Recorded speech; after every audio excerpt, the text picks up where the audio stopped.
Welcome back to Beyond That Blue Door. Great to see you again. And if you're new, thank you for finding us. And today we're going to be talking about bike racks. Something to do with the boat. Don't forget to subscribe. And roll that tape.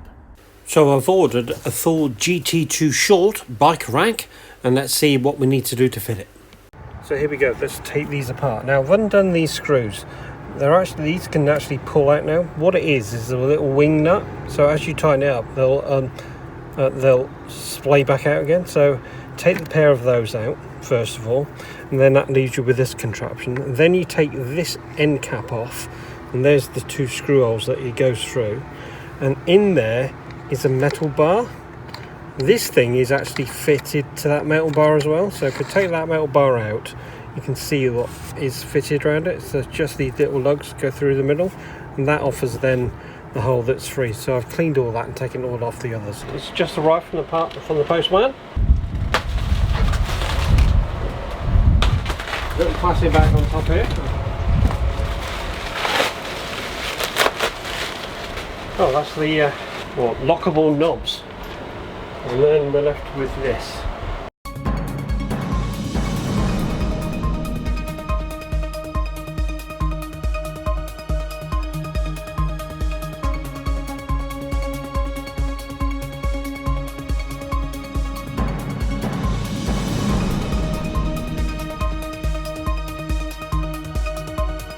It is a Thule Elite G2 and it's the short version.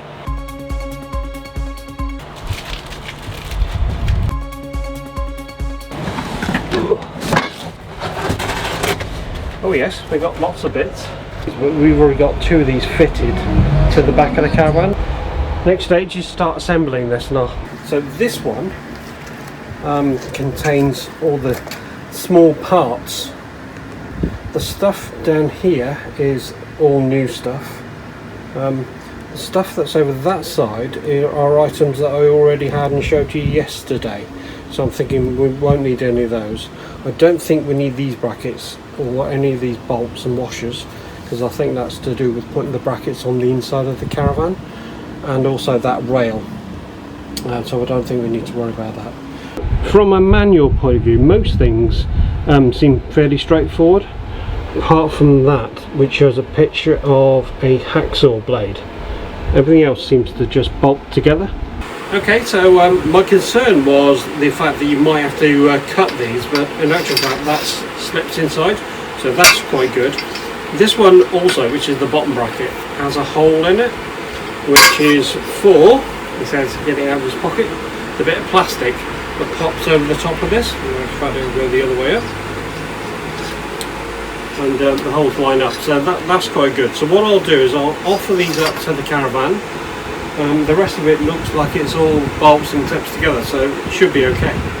Okay, so it looks like this top section wants this in to be able to click to it. Now what I have spotted is that this shape is not elliptical like this one. It's more like a square with a little bottom bit on it. So it looks they're different, because this bottom is entirely round. So that bit will fit into that bit and slide inside. I won't put the little bracket thing in there, but I'll put that in the middle.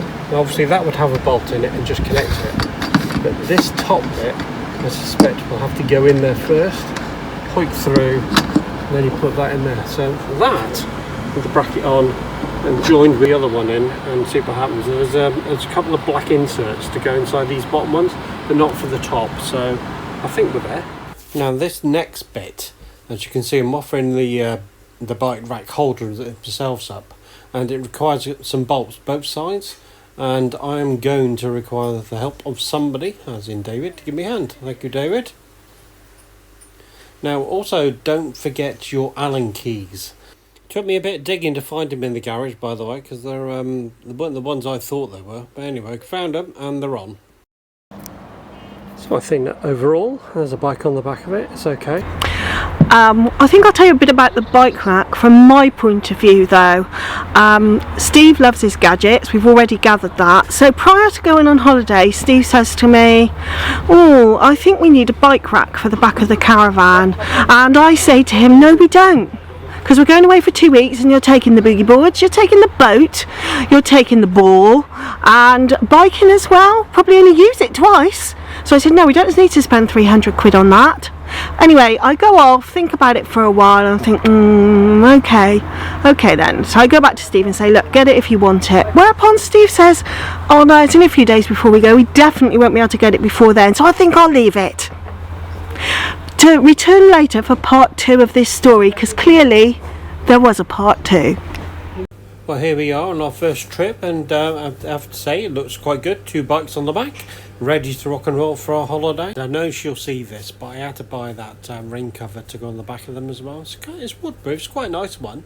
It does come with that silly bit of string, which you can see just above the red chamfered thing, which I also had to buy. But anyway, as you can see, it does flap around a little bit, so maybe I'll have to come up with something else when I'm down on holiday.